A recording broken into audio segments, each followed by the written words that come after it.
Dois-je faire des études longues ou courtes? Bonjour, je suis Judy Kaelobam, l'ami des étudiants et des entrepreneurs passionnés. Je suis le fondateur de la plateforme OGreScience et chaque dimanche, je partage avec vous des conseils pour réussir son année académique. C'est-à-dire de véritables astuces qui vont vous permettre d'être meilleur, qui sont tirées de mon expérience personnelle, mais aussi de l'expérience des personnes qui ont réussi leur parcours avec brio et que j'ai eu la chance de rencontrer personnellement. La plupart de ces conseils aussi sont tirés d'un certain nombre de recherches que j'ai effectuées et que je viens ici pour partager avec vous. Si c'est la première fois que vous venez sur cette chaîne, merci de vous abonner et ensuite de suivre attentivement. Alors, dois-je faire des études longues ou courtes? Déjà, avant de continuer, j'aimerais vous dire que ce que je vais vous partager ici ne résume pas nécessairement l'ensemble des notions qu'il faut savoir sur le sujet. Par contre, je vous partage simplement mon avis en espérant que ça puisse vous être utile sur cette notion. Voilà. Déjà, c'est quoi les études longues et c'est quoi les études courtes? Ensuite, je vous dirai un peu qu'est-ce qui peut motiver votre choix à faire soit des études longues ou des études courtes. Les études courtes, pour commencer par celle-là, ce sont les études qui, après le baccalauréat, vont vous demander généralement 2 voire 3 ans, pas plus, et que vous sortirez de là généralement avec un DUT comme diplôme qu'on obtient au bout de 2 ans, un BTS qu'on peut obtenir au bout de 3 ans, une licence ou une licence professionnelle, etc., ou un bachelor, par exemple, pour ceux qui sont dans le système anglo-saxon. Voilà, c'est ce qu'on appelle des études courtes. Donc, 3 ans après le baccalauréat, et vous sortez avec votre diplôme et vous exercez dans cela. En général, les personnes qui sortent avec ces diplômes peuvent exercer comme des agents techniques, des techniciens supérieurs, etc. Voilà. Et les études longues, il faut les voir en 2 sous-catégories. Donc la première catégorie, ce sont les études que l'on achève au bout de 5 années, si on considère qu'on va sans échec. Donc au bout de 5 années, et on sort généralement avec des diplômes d'ingénieur, des diplômes de master. Et la plupart des métiers vraiment qui sont associés à ces études au bout de 5 ans, ce sont les métiers de l'ingénierie, ce sont peut-être des métiers d'avocat. Et ensuite, la deuxième catégorie des études longues, ce sont les études que l'on achève au bout de 7 ans, 8 ans, voire plus, en fait, qui sont sanctionnées par un doctorat. Voilà. On les appelle aussi des études de 3e cycle. Voilà. Et c'est ça qu'on appelle les études longues. Donc, je résume. Études courtes, c'est 2 ou 3 ans. On sort avec un DUT, BTS ou licence professionnelle. Et études longues, c'est 2 sous-catégories. Master, diplôme d'ingénieur, donc Bac plus 5, et doctorat, Bac plus 7 et plus. Voilà. Maintenant, comment faire pour choisir si l'on doit faire des études longues ou des études courtes? Pour ça, il faut prendre en compte 2 notions essentielles, à mon sens, qui sont très importantes. La première, déjà, c'est votre amour pour ce que vous aimeriez faire plus tard, c'est votre passion. Est-ce que vous aimeriez devenir ingénieur en aéronautique, ingénieur en électromécanique, dans les sciences et technologies, par exemple? Ou est-ce que vous aimeriez devenir un médecin, un chercheur, un enseignant-chercheur, etc. Ou est-ce que vous aimeriez devenir un avocat, voilà, juriste, voilà, magistrat, etc. Ou est-ce que vous aimeriez devenir plombier, commerçant? Est-ce que vous aimeriez devenir peintre ou artiste? Voilà. Vraiment, en fonction de ce que vous voulez faire, vous allez choisir de vous orienter.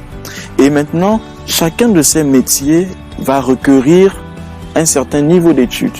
Voilà. Certains métiers vont nécessiter uniquement de pouvoir avoir une licence pour pouvoir les exercer. Et dans ce cas, vous allez être orienté à faire des études courtes. Donc, avec le diplôme de licence. Ou alors un diplôme de DUT, simplement. Il y a d'autres métiers qui vont vous demander d'avoir un minimum de diplôme avec l'équivalent Bac plus 5. en ce moment, vous allez vous orienter vers ça. Et il y a d'autres métiers pour les faire, vous serez obligé d'avoir comme niveau minimum bac plus 7. Et donc, vous allez vous orienter vers ça. Donc, voici un peu la première chose à savoir, votre passion et le métier que vous voulez faire. La deuxième chose à prendre en compte, oui, c'est vrai, mais il faut le dire, c'est votre âge. Parce que dans la plupart de ces métiers, vous êtes appelé à faire carrière, par exemple. Et faire carrière se fait au bout de quelques années.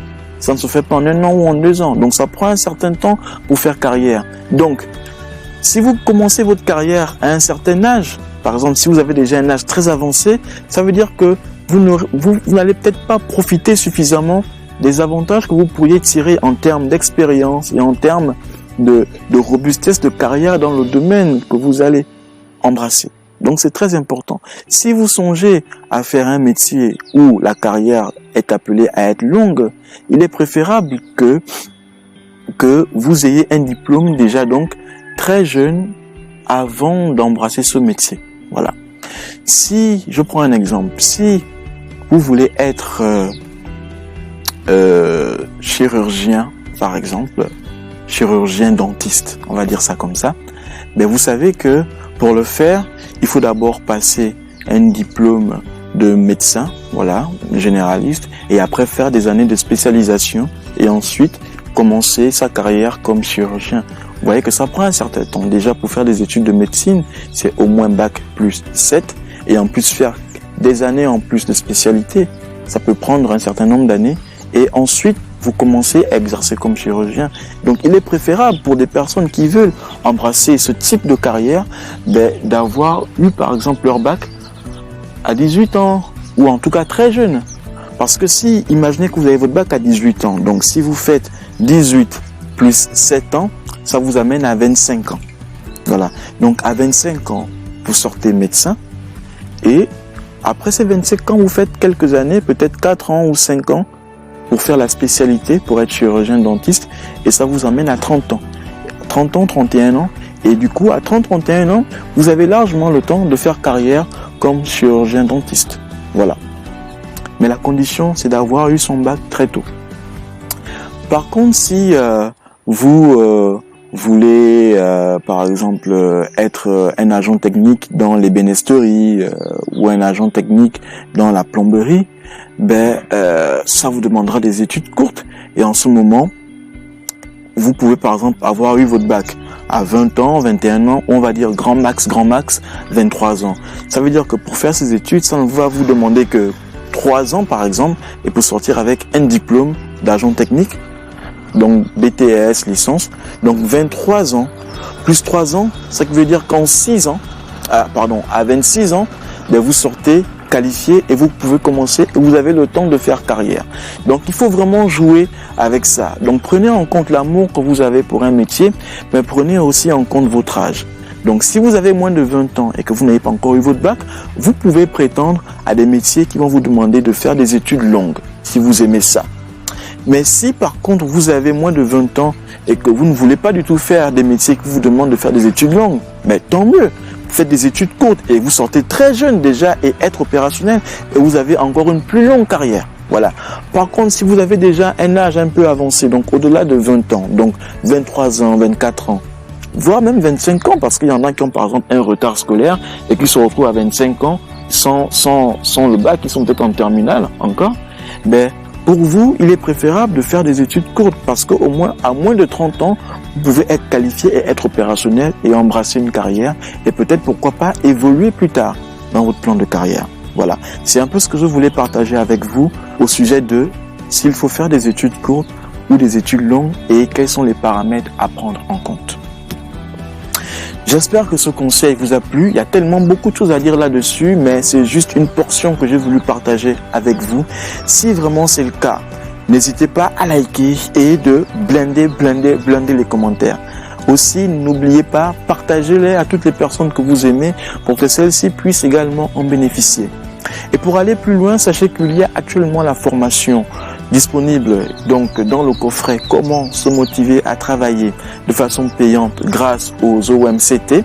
Entendez par là les objets de motivation de court terme Procurez-vous cette formation juste en cliquant dans le lien présent en dessous dans la description de cette vidéo et moi je me ferai le plaisir de vous retrouver de l'autre côté et de vous accompagner.